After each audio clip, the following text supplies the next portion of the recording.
and declare how we're going to run our meetings by Robert's Rules of Order, typically what everybody does. We have not yet done that. And here we are in August. And one of the problems that is coming out of this lack of bylaws that we have, and by the way, we all have the bylaws.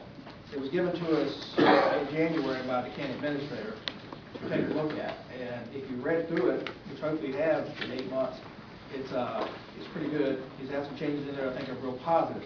One of the problems, the reason I bring this up, is one of the problems that we're running into is the exact same problem we saw today. And that is, Mr. Chairman, I'm not sure where it's coming from, but for some reason, you're taking the authority to remove agenda items from the agenda. And I mean, I'm on my 10th year on this board, and there's members in this audience that serve longer. Historically, any member of the board was allowed to put agenda items on the agenda and discuss them. And is ridiculous as I may think the agenda item may be, the person that put it on there is a duly elected official that represents some 1,500 people in the county, and he has a right, or she has a right, to have the voices of those 1,500 people heard. So I think one of the problems we have is because we don't have bylaws, we have not adopted bylaws that spell out how we put our agendas together, how we do certain things. That's why we get the mess we have. The mess we have is, of course, and this month is exactly the same as the last couple of months, but it's a prime example of what's happening to us. I put agenda items, I'll speak for myself, I put agenda items, and we're supposed to have them in weeks in advance. I emailed them to the county administrator weeks in advance to have you come in 2 days before the meeting and strike my items off the agenda, which I don't think you have the authority to do so. Quite frankly, I think it's rude, but you don't have the authority to do so.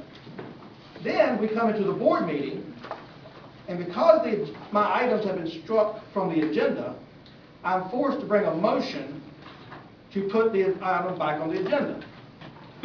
You, seemingly having control over 2 members of the board, have the vote to block it 3-3. So we've created a situation where the 1,500 people that I represent are being stifled, and it's not right. It's not how the founding fathers ever envisioned our government running. And what you've done is eliminated transparency in government, because anything that you don't want to go on the agenda, that you don't want to talk about in public, you strike it from the agenda. And then we're forced to come play this little 3-3 game every month and have Mr. Stringfield and Mr. Capel vote with you to keep anything from getting on the agenda that you don't want on the agenda. So I think to eliminate this problem, we need to adopt the bylaws. And so I would make a motion that we adopt the bylaws that was presented to us by the county administrator in January, and that we operate under those bylaws, and it specifically states in those bylaws how we're to put agendas together. It's a very complete and extensive document that he's put together. I think he's done a very good job with that, and I would ask the board to adopt these bylaws so that we understand the authority that the chairman has and the authority that he doesn't have, because I really don't think you have the authority to continue to take my agenda items off the agenda.